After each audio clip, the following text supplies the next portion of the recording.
வணக்கம் நண்பர்களே, உங்கள் எல்லாரையும் டெய்லரிங் ஸ்டூடெண்ட் வீடியோவில் சந்திக்கிறதுல ரொம்ப சந்தோஷம். இனிமேல் தொடர்ந்து வீடியோஸ் வரும். சேனலை சப்ஸ்கிரைப் பண்ணுங்கள், லைக் பண்ணுங்கள், உங்கள் ஃப்ரெண்ட்ஸ் கூட ஷேர் பண்ணி வச்சுக்கோங்க. இந்த வீடியோவில் நம்ம என்ன பார்க்க போகிறோம் அப்படின்னா, நான் வந்து ஸ்டார்டிங்கில் ஒரு டெய்லரிங் கிளாஸ் சேர்ந்தேன். நம்ம ஊரில் ஒரே ஒரு கிளாஸ் தான் இருக்குது. மந்த்லி 1000 சொன்னாங்க. 1 மந்த் போனேன், ஆனால் எதுவுமே நல்லாவே சொல்லித்தரல. யூடியூப்பில் இருக்க வீடியோஸ் அளவுக்கு கூட கிளியராக அவங்க எனக்கு சொல்லித்தராதனால சரி நம்மளே யூடியூப் பார்த்தே கற்றுக்கலாம் அப்படின்னு நான் முடிவு பண்ணிட்டேன். ஸோ நான் என்னென்ன தைச்சேன், அதில் என்னென்ன தவறுகள்லாம் செஞ்சேன், அதை நீங்கள் எப்படி சரி பண்ணிக்கிறது அப்படிங்கிறத நம்ம இந்த வீடியோவில் பார்க்க போகிறோம். எல்லாமே பார்த்திங்கன்னா, நான் வந்து ப்ளவுஸ் கிளாத் வந்து வாங்கிட்டு அதில் குட்டி என்னோடய பொண்ணுக்கு வந்து 1.5 வயசு ஆகுது. ஸோ அவளோட சைஸ்க்கு தான் நான் தைச்சி பழகிட்டுருக்கேன். ஃபஸ்ட்டு வந்து நார்மல் ஒரு ஃப்ளீட்டு வச்சு ஒரு ஸ்லீவ்லெஸ்ஸாக இருக்கக்கூடிய ஒரு ஃப்ராக் மாதிரி நான் வந்து தைச்சேன். ஸோ ஃபஸ்ட்டு வந்து இந்த ரோப் தைக்க தான் கொஞ்சம் கஷ்டமாக இருந்தது. ஏன்னா உள்ளே கொடுத்து வெளில எடுக்கும் போது மீதெல்லாம் ஓகே ஈஸியாக இருந்தது. இதில் நான் என்ன தப்பு பண்ணேன் அப்படின்னா, நம்ம வந்து ஃப்ரில்லை வந்து இப்படி இந்த மேலே உள்ள பார்ட்டும் இந்த கீழே உள்ள இந்த பாவடை மாதிரி இருக்க பார்ட்டுக்கும் இல்லை இந்த ஃப்ரில் இருக்குல்ல, அதை தனியாகவே மிஷினில் ஒரு அடி அடிச்சுட்டு அதுக்கப்புறம் இது ரெண்டையும் ஜாயின் பண்ணோன்னா அது ஏற்றம் இறக்கம் இல்லாமல் கரெக்டாக வரும். நான் வந்து ஒரு மாதிரி ஓவர் கான்ஃபிடென்ஸில் அப்படி பண்ணிட்டேன்னா, இல்லை ஒரு நம்ம கற்றுக்கணும் அப்படிங்கிற ஒரு ஆசையில் என்ன பண்ணிட்டேன், ஸ்ட்ரைட்டாகவே அந்த ஃப்ளீட்ஸை இதோடு வச்சு ஜாயின் பண்ணேன். இதில் என்ன பிரச்சனையாச்சுன்னா, இங்கே பாருங்கள், ஒரு சைடு ஏற்றி ஒரு சைடு இறக்கி வந்துருச்சு. ஆக்சுவலி ஸ்டார்ட் பண்ணும்போது இந்த எட்ஜு கரெக்டாக தான் வந்தது, இங்கே மட்டும் அந்த மாதிரி ஆயிடுச்சு. ஸோ இந்த மாதிரி பிரச்சனை வராமல் இருக்கணும் அப்படின்னா, நீங்கள் எந்த மாதிரி மேக்ஸிஸ் தைக்கிறதா இருந்தாலும் சரி, பாக்ஸ் ஃபோல்டடாக இருக்கலாம், இல்லை இந்த மாதிரி குட்டி குட்டி ஃப்ளீட்ஸ் வச்சு தைக்கிறதா இருந்தாலும் அதை ஃபஸ்ட்டு ஒரு அடி அடிச்சுட்டு அதுக்கப்புறம் அந்த மேலே உள்ள பாட்டோட ஸ்டிச் பண்ணிங்க அப்படின்னா உங்களுக்கு இந்த ப்ராப்ளம் வந்து உங்களுக்கு இருக்காது. பட் சின்ன குழந்தனால அது வந்து ரொம்ப அழகாக தான் இருந்தது, எதுவும் பிரச்சனை இல்லை.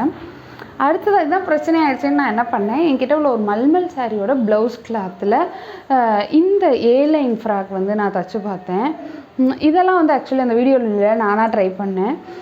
ரொம்பவே நல்லா வந்தது. ஆனால் வந்து இது லைனிங்லாம் கொடுக்காதனால பாப்பாவால் யூஸ் பண்ண முடியல. இது வந்து ஏன் அப்படி ஒட்டு போட்டிருக்கேன்னா, அந்த வீடியோவிலே வந்து கம்மியான துணி இருந்தால் எப்படி நம்ம வந்து ஏலைன் வெட்டலாம் அப்படின்னு எனக்கு சொல்லி தந்தாங்க. ஸோ அதே ஃபாலோ பண்ணி அதே மாதிரி வெட்டி பண்ணேன். 1 மீட்டர் கிளாத்து தான் இது எல்லாமே. ஸோ அதுக்கப்புறம் என்னாச்சு அப்படின்னா, வேறு ஒரு சேனலை பார்த்து ஸ்கர்ட் அண்ட் டாப் வந்து நான் வந்து ஸ்டிச் பண்ணேன். ஸ்கர்ட்டு துவைச்சிருக்கு, நான் வந்து நெக்ஸ்ட் வீடியோவில் காட்டுறேன். ஸோ அது என்னாச்சுன்னா, ரொம்ப அழகாக ஸ்கர்ட் பார்ட் வந்துச்சு. ஆனால் பார்த்தீங்க அப்படின்னா வந்து அதோட ஷர்ட்டு வந்து ஒரு 3 வயது குழந்த போகிற மாதிரி பெருசாக வந்துருச்சு. அவங்க கொடுத்த மெஷர்மெண்ட்டை வச்சு நான் அப்படியே தைச்சிட்டேன். ஸோ அது வந்து ஸ்கர்ட் வந்து பாப்பாவுக்கு இப்போ 1.5 வயசில் யூஸ் பண்ணுற மாதிரி இருக்குது. பட் இந்த இது வந்து சட்டை வந்து 3 வயசில் யூஸ் பண்ணுற மாதிரி கொஞ்சம் பெருசாக வந்துருச்சு. ஸோ எப்போவுமே நீங்கள் வந்து என்ன பண்ணுங்கள் அப்படின்னா, அவங்க கொடுக்குற மெஷர்மெண்ட்ஸு உங்களுக்கு வீடியோவில் பார்க்க வந்து அது குட்டியாக இருக்குது, நமக்கு கரெக்டாக இருக்குங்கிற மாதிரி நீங்கள் ஸ்டிச் பண்ணாதீங்க. அவங்க ஒரு சைஸ் கூட சொல்லுவாங்க 36 உங்களுக்கு கரெக்டாக இருக்குங்கிற மாதிரி. ஆனால் உங்களோட ப்ளவுஸ் உங்களோட ட்ரெஸ்ஸோட மெஷர்மெண்ட்டை வச்சு தைங்க, அப்போ தான் அது வந்து கரெக்டாக இருக்கும் அப்படிங்கிறத நான் கற்றுக்கிட்ட பாடம். ஸோ என்ன ஆச்சுன்னா, இந்த ஷர்ட்டை யூஸ் பண்ண முடியாது இல்லையா. ஸோ இதே கிளாத்தில் தான் நான் பாவாடை தைச்சேன். ஸோ அதுக்கு கொஞ்சம் மேட்ச் ஆகிற மாதிரி கிளாத்தில் நான் வேறு ஒரு சட்டை தைச்சிட்டேன். பாப்பாவுக்கு வந்து அது இதாக இருக்கணும் அப்படிங்கிறதுக்காக நான் எல்லாத்தோட பிக்குமே உங்களுக்கு சைடில் தரேன், நீங்கள் வந்து பாருங்கள். ஸோ இந்த கலர் ஷர்ட்டுக்கு இந்த ரெட்டுக்கு இந்த க்ரீன் கொஞ்சம் மேட்ச் ஆகும் அப்படிங்கிறதுனால இந்த மாதிரி தைச்சிட்டு அந்த எக்ஸ்ட்ரா இருந்த துணியில் இந்த சின்ன பவு மாதிரி தைச்சேன். இது வந்து அந்த வீடியோவில் இல்லை, நானாக ட்ரை பண்ணேன்.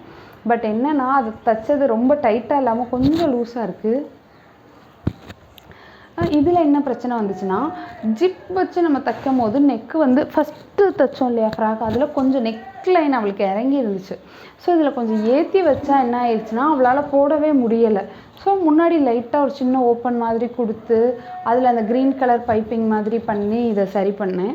ஸோ அதுக்கப்புறம் வர எல்லா ட்ரெஸ்ஸஸ்க்குமே நான் ஜிப் வைக்க ஆரம்பிச்சிட்டேன். ஏன்னா அப்போ தான் நெக்கும் நம்மளால் குட்டியாக வைக்க முடியும், குழந்தைக்கு ஈஸியாக இருக்க மாதிரி. பட் ஜிப் இருக்கும்போது போடுறதுக்கும் ஈஸியாக இருக்கும் அப்படிங்கிறனால சின்ன பசங்களுக்கு நம்ம அந்த மாதிரி பண்ணலாம். ஸோ இது வந்து என்னென்னா தைச்சது ஷர்ட் அண்ட் பேண்ட் ப்ளஸ் இந்த பேண்ட் இப்போ சுச்சு போயிட்டாங்கன்னா டக்குன்னு அந்த ஸ்கர்ட்டை போட்டு மேட்ச் பண்ணிக்கலாம். 2 in 1 மாதிரி பர்பஸில் தான் நான் அதை யூஸ் பண்ணலான்னு சொல்லி தைச்சேன். ஏன்னா இந்த ஸ்கர்ட்டை இன்னும் 2 வருஷம் ஆகும், அது வரைக்கும் பத்திரமா வச்சுருந்து இதில் உள்ள அந்த பர்பிள் கலரில் ஒரு ஸ்கர்ட் மட்டும் ஒரு ஏ லைனில் தைச்சி தரலாம் அப்படின்னு நான் நினச்சிருக்கேன். அடுத்து வந்து பாக்ஸ் ஃபோல்டட் ஃப்ராக் வந்து தைக்க போகிறேன்.